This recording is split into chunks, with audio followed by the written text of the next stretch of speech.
If you were asked to describe the traffic situation in southern Ontario in only one word, what would it be? I'll give you some suggestions. Nightmare, dysfunctional, and totally stupid. That's 2 words, I know, but I couldn't resist.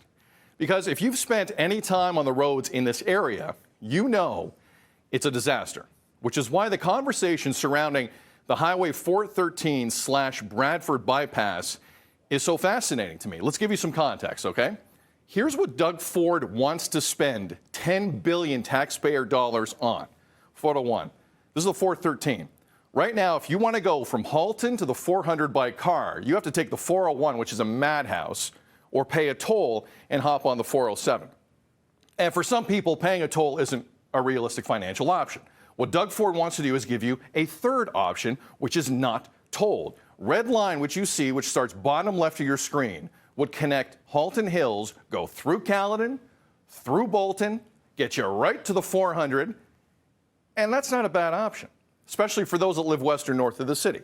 The other part of the plan is this, the Bradford bypass. People in that community have been screaming for this for years. It would basically pick up where the 413 left off, connecting the 400 and 404 without having to go south to jump on the 407 or, heaven forbid, the 400. This would basically mean you could get from Georgetown to Newmarket in about an hour without being told, which right now isn't possible. A couple of weeks ago in Caledon, Premier Ford made it very clear this is happening if he's reelected. Right now, actually, the 400 series are clogged with gridlock. You see it every 400 series. You're sitting there in traffic, and this is going to alleviate the problems to a certain degree, and so is the Bradford bypass. So we're going to move forward on this. So from a time management situation, this makes sense, but there will be a cost, and not just the $10 billion price tag. From an environmental standpoint, opponents of this plan think it's a disaster. It will eat up marshland and put more cars on the road, which, based on the science, doesn't really help the environment. As the only sitting member of the Green Party at Queen's Park, Mike Schreiner carries a lot of weight when it comes to issues like this. Here's what the representative from Guelph said a month ago in Chambers. The 401 was built to address congestion in the GTA. Then the 407 was built to do it. Unfortunately, it got sold off. And now they're saying the 413.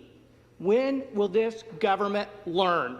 Building more highways leads to more congestion and more sprawl and directly threatens Ontario's food and farming economy.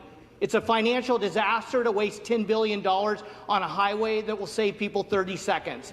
It's an economic disaster to pave over the farmland that feeds us and creates jobs in the local food economy. And it's a climate disaster to be building more highways like this when we have to drastically and urgently reduce climate pollution.